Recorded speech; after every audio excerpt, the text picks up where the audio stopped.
bersamamu dan bersama rohmu.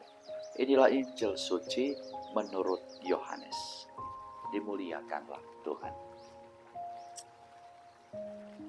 Jikalau kamu mengasihi aku, kamu akan menuruti segala perintahku. Aku akan minta kepada Bapa, dan Ia akan memberikan kepadamu seorang penolong yang lain, supaya Ia menyertai kamu selama-lamanya. Jawab Yesus, jika seorang mengasihi aku, ia akan menuruti firman-Ku, dan Bapa-Ku akan mengasihi dia, dan kami akan datang kepadanya, dan diam bersama-sama dengan dia. Barang siapa tidak mengasihi aku, dia tidak menuruti firman-Ku, dan firman yang kamu dengar itu bukanlah daripadaku, melainkan dari Bapa yang mengutus aku.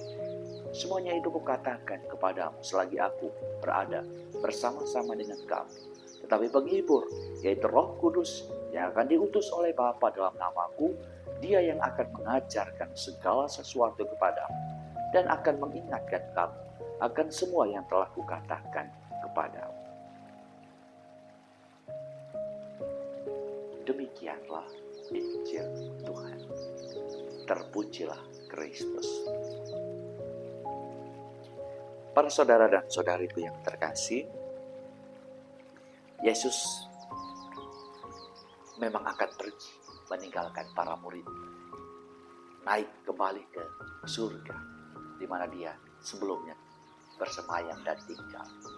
Tetapi Yesus menjanjikan figur, dalam tanda kutip figur yang lain, yang akan terus mengajarkan dan kemudian menuntut para murid untuk hidup di dalam kasih, di dalam Allah. Dan figur itu dikatakan oleh Yesus pada hari ini dengan dua kata, yaitu Roh Penolong dan Roh Penghibur. Pertanyaannya, mengapa disebut tidak menyebut kota Roh Kudus, tetapi dengan menunjuk kepada apa rahmat dari Roh Kudus yang akan kita terima? Dikatakan di dalam bacaan Injil, Roh Penolong dan kemudian Roh Penghibur.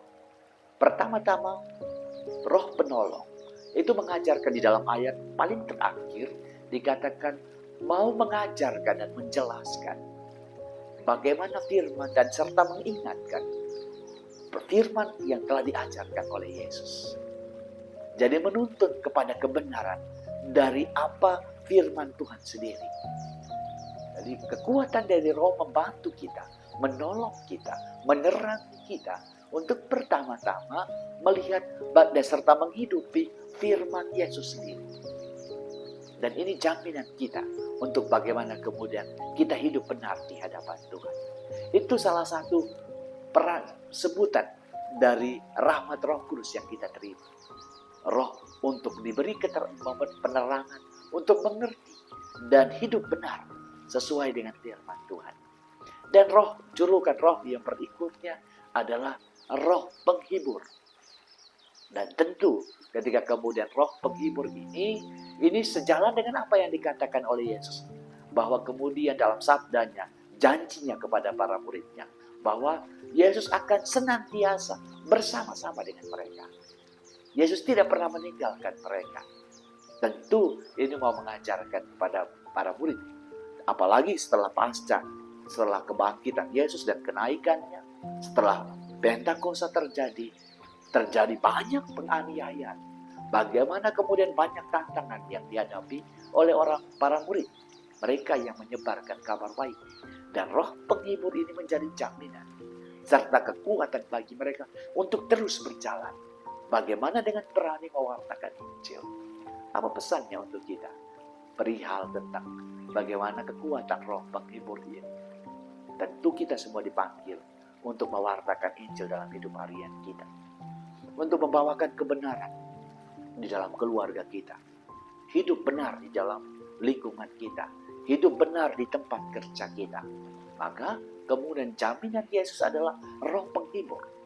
Roh yang menuntun, memberikan kekuatan kepada kita untuk mengatakan yang benar. Untuk memberi kesaksian yang benar tentang bagaimana firman Tuhan itu tinggal di dalam dunia ini. Maka marilah kita terus memohonkan di dalam minggu ini. seperti yang ditunjukkan oleh Yesus, roh penolong bagi kita untuk mengerti dengan baik hidup yang sesuai dengan firman Tuhan. Dan roh penghibur yang kita mohonkan untuk supaya pertama-tama kita menjadi saksi di mana saja kita berada. Bukan mungkin dengan kata-kata, tapi dengan hidup kita sendiri.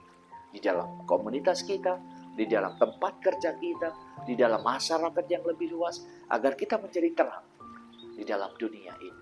Semoga Tuhan, semoga Roh Kudus memampukan kita untuk terus menjadi hidup benar dan menjadi saksi di tengah-tengah dunia ini. Tuhan senantiasa membantu kita.